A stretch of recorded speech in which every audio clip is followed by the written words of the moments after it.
네, 오늘 이 새벽 함께 나누실 말씀은 히브리서 5장 1절로 10절까지 말씀 보도록 하겠습니다.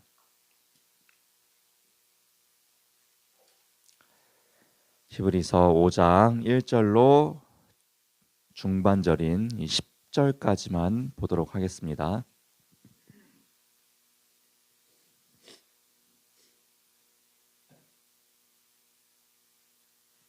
제가 가진 성경으로 신약성경 357페이지에 있습니다.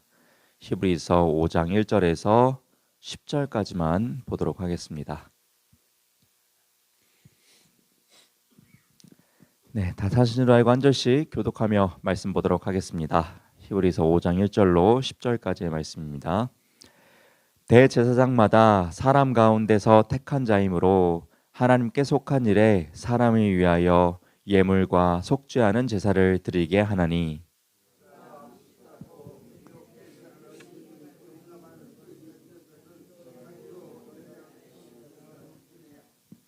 그러므로 백성을 위하여 속죄제를 드림과 같이 또한 자신을 위하여도 드리는 것이 마땅하니라.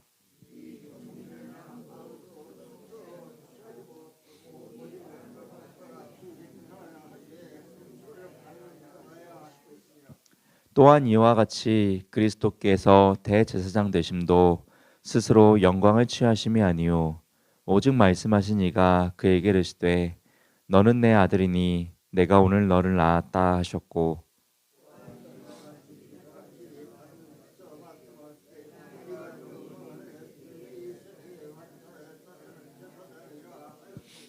그는 육체에 계실 때에 자기를 죽음에서 능히 구원하실 이에게 심한 통곡과 눈물로 간구와 소원을 올렸고 그의 경건하심으로 말미암아 들으심을 얻었느니라.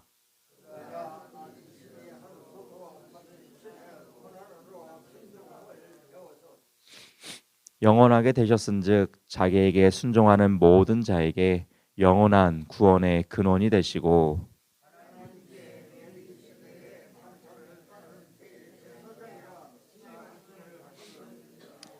아멘. 네, 오늘도 이 귀한 새벽 기도자로 나오신 우리 귀한 성도 여러분들을 주님의 이름으로 환영하고 축복합니다. 이 구약 성경에 매우 능통한 이 유대교로 다시금 돌아가려고 하는 이 그리스도인들을 향하여서 이 히브리서 기자는 구약의 말씀들을 인용하여서 계속된 권면과 예수 그리스도에 대해서 이야기를 해주고 있었습니다. 과거 이제 모세에 대한 이야기를 하기도 했었고 또 이제 출애굽에 대한 사건을 이야기도 했었는데, 특별히 또 이제 오늘 5장을 보시면은 이 그들에게 있어서 매우 중요한 한 단어가 등장하고 있습니다. 바로 이 대제사장이라는 단어인데요. 이 대제사장은 이 구약 시대의 역할이 매우 컸던 존재입니다. 그들은 이 백성들을 위하여 제사를 집례함으로써 하늘의 하나님과 이 땅의 백성들을 연결하는 이 귀한 가교의 역할, 즉 이 중간 다리의 역할을 잘 감당했었는데요. 특별히 이 백성들이 하나님을 만나는 데 있어서 또 하나님이 백성들을 만나는 데 있어서 이 죄라는 문제를 해결하는 아주 귀중한 사역을 담당했던 것이 바로 대제사장입니다. 이처럼 하나님과 이 땅을 연결하는 귀한 가교의 역할을 하는 자로서 이 대제사장은 아무나 뽑히지 않았습니다. 하나님이 택함 받은 자만이 이 대제사장으로서 쓰임을 받고 그 귀한 사역과 사명을 감당할 수 있었는데요. 이 이스라엘 백성들 중에서 이 귀한 또 가장 으뜸되는 이 대제사장을 한 명 뽑아보라면은 누가 있을까요? 오늘 본문의 4절 말씀 보면은 그 사람이 등장하고 있습니다. 4절 보시면 이 존귀는 아무도 스스로 취하지 못하고 이 대제사장의 직분을 이야기하고 있는 것이죠. 오직 아론과 같이 하나님의 부르심을 받은 자라야 할 것이니라. 아멘. 아론을 이야기를 합니다. 이스라엘 백성들이 존경하는 대제사장 중 한 명인 이 아론을 이야기하고 있습니다. 앞서서 이 3장에서 이 모세를 이야기를 하면서 그 공통점을 예수님과 이 공통점을 먼저 이야기를 해줬었죠. 하나님의 집을 관리했던 충성된 역할을 잘 감당한 공통점이 있다. 그런데 이 모세와 예수 그리스도의 극명한 차이가 하나 있었습니다. 모세는 하나님의 종이었다라는 것. 반면에 이 예수 그리스도는 하나님의 아들이다라는 이 귀한 차이점이 명확하게 있었는데요. 마찬가지로 예수 그리스도도 하나님이 택하신 귀한 대제사장의 역할을 감당했다라는 것은 이 아론과 공통점이 있습니다. 그런데 또 극명한 차이가 있고 극명한 우월성이 있겠죠. 그것은 바로 또 5절 말씀입니다. 5절 보시면 또한 이와 같이 그리스도께서 대제사장 되심도 스스로 영광을 취하심이 아니요 오직 말씀하신 이가 그에게 이르시되 너는 내 아들이니 내가 오늘 너를 낳았다 하셨고. 아멘. 이처럼 아론과 예수 그리스도는 같은 역할을 감당했지만 그 차이가 무엇이냐? 바로 하나님의 아들이라는 그 차이가 있다라는 것이죠. 히브리서 기자는 그것을 이야기하면서 이 아론보다도 훨씬 위대하신 분, 우월하신 분이 바로 이 대제사장인 예수 그리스도임을 이야기를 해주고 있습니다. 또한 이 대제사장은 이 백성들을 위한 이 제사를 드린 사람이지만 이 대제사장인 그 역시도 죄가 있는 사람이기 때문에 이 인간인 이 대제사장도 자신이 먼저 정결해지고 이 거룩해지는 이 자기를 위한 제사를 무조건 드렸어야만 했습니다. 그리고 그 후에야 이 백성들을 위한 제사를 드려야만 됐습니다. 그런데 반면에 예수님께서는 죄가 없으신 분이죠. 이 자기를 위하여서는 이 제사를 드리실 필요가 없는 분입니다. 오직 이 백성들을 위하여서 이 제사를 드린 분이기도 한데요. 특별히 7절 말씀 보시면 그분이 드렸던 하나님을 향한 이 제사가 드러나고 있습니다. 7절 말씀 제가 다시 한번 읽도록 하겠습니다. 그는 육체에 계실 때에 자기를 죽음에서 능히 구원하실 이에게 심한 통곡과 눈물로 간구와 소원을 올렸고 그의 경건하심으로 말미암아 들으심을 얻었느니라. 네. 여러분 이처럼 예수 그리스도는 이 백성들을 위해서 그리고 오늘을 살아가는 우리를 위해서 하나님을 향하여서 이 심한 통곡과 눈물로 이 간구와 소원을 올려드렸다라는 것입니다. 우리가 잘 아는 이 예수 그리스도는 이 겟세마네 동산에서 이 정말 열심으로 우리를 위해서 기도하셨던 그 이야기들이 담겨져 있습니다. 특히 우리가 지금 이 사순절 기간을 지나고 있는데요. 누가복음에 의하면 22장 44절에 예수님의 이런 간절한 기도의 모습을 이렇게 표현하기도 했습니다.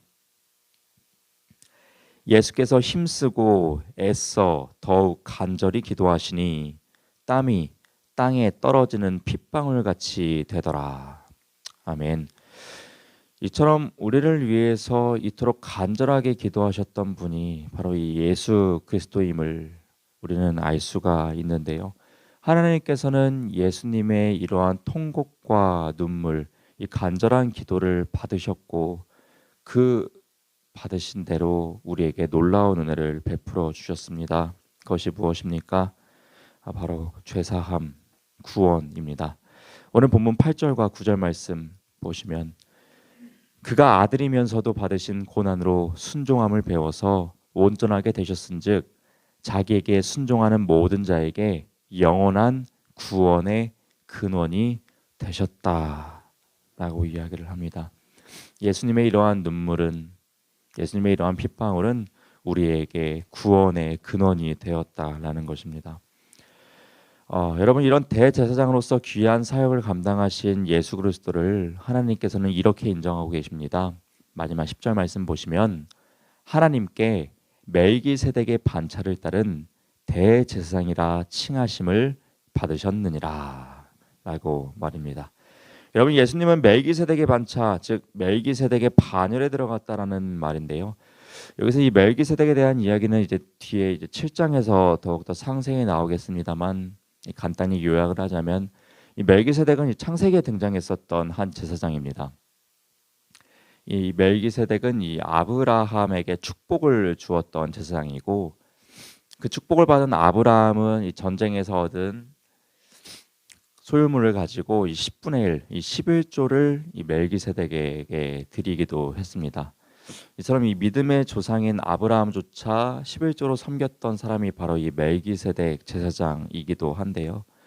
특별히 이 구약 성경에서는 이 멜기세덱을 굉장히 위대한 인물로 평가하고 있습니다. 시편 110편 4절 말씀 보면은 이 멜기세덱에 대한 이러한 평가의 말씀이 있는데요. 제가 한번 읽어드리겠습니다. 여호와는 맹세하고 변하지 아니하시리라. 이르시기를 너는 멜기세덱의 서열을 따라 영원한 제사장이라 하셨도다. 네, 이처럼 이 멜기세덱은 이 영원한 제사장이라는 이런 귀한 상징성을 가지고 있습니다. 그런데 여러분 오늘 10절 말씀 보시면은 예수 그리스도께서 이 멜기세덱의 반차에 들어갔다. 그러니까 이 멜기세덱의 이 서열에 반열에 들어갔다라고 이야기를 함으로써 즉 예수 그리스도는 멜기세덱처럼 이 영원한 제사장의 반열에 올라 있는 분이다라는 것을 지금 이야기를 해주고 있는 것입니다. 여러분 영원한 제사장이 드린 영원한 제사는 어떠한 제사가 될까요? 영원한 제사가 되는 것입니다. 과거 아론이 드린 제사는 영원한 제사가 아닙니다. 아론은 계속해서 제사를 드려야만 했습니다. 일시적으로 드렸던 것이 바로 아론이 드렸던 제사입니다. 반면에 영원한 제사장으로 칭함받은 예수님이 올려드린 제사는 다릅니다. 영원한 제사장이 드린 제사이기 때문에 그 제사 역시도 영원한 제사가 되는 것이죠. 그리하여 우리가 이 영원한 대제사장이신 예수 그리스도께서 드리신 이 영원한 제사는 우리에게 이 영원한 구원의 귀한 놀라운 은혜로서 다가오게 되는 것입니다.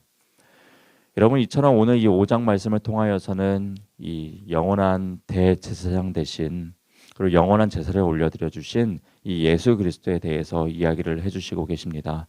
이러한 놀라운 은혜가 있기 때문에 오늘을 살아가는 우리 역시도 이 구원의 은혜를 맛보면서 살아가고 있다라는 사실입니다. 우리가 잘 알고 있었던 익숙한 이 주님의 구원의 은혜, 이 멜기세덱과 이 아론, 이 대제사장이라는 것을 통하여서 우리가 다시금 보게 되었는데요. 오늘 살아가는 우리 역시도 이 놀라운 은혜를 받은 자임을 기억하시면서 이 은혜를 한 번 더 감사하고 감격할 수 있는 이 귀한 사순절 기간의 새벽 되기를 소망합니다. 아멘. 오늘도 이 귀한 새벽 기도자랑 나오신 성도 여러분들을 다시 한번 주님의 이름으로 환영하고 축복합니다. 아멘. 기도하겠습니다. 사랑의 하나님 아버지, 오늘도 이 귀한 새벽 저희를 깨워주시고 또한 이 빗길 속에서도 주님을 사랑하는 마음이 있지 아니하고 이 기도의 사명을 감당케 하여 주신 은혜에 감사를 드립니다. 하나님 말씀을 통하여서 우리의 영원한 대제사장 되어주신 그리고 우리를 위하여서 정말 그 눈물이 핏방울이 되듯이 사랑으로 기도해 주셨던 예수 그리스도를 다시금 떠올리게 됩니다. 이 귀한 사순절 기간 우리에게 베풀어 주신 그 한량없는 영원한 제사, 그 놀라운 구원의 은혜를 기억하며 그 은혜를 받은 자로서 하나님께 온전한 영광을 올려드릴 수 있는 우리 되게 하여 주옵소서.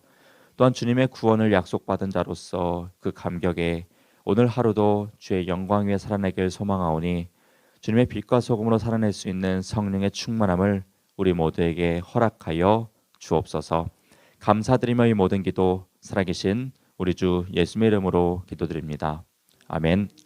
하늘에 계신 우리 아버지여, 이름이 거룩히 여김을 받으시오며 나라가 임하시오며 뜻이 하늘에서 이루어진 것 같이 땅에서도 이루어지이다.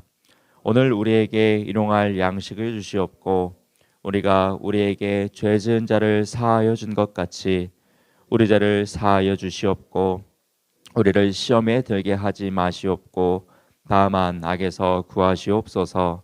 나라와 권세와 영광이 아버지께 영원히 있사옵나이다. 아멘.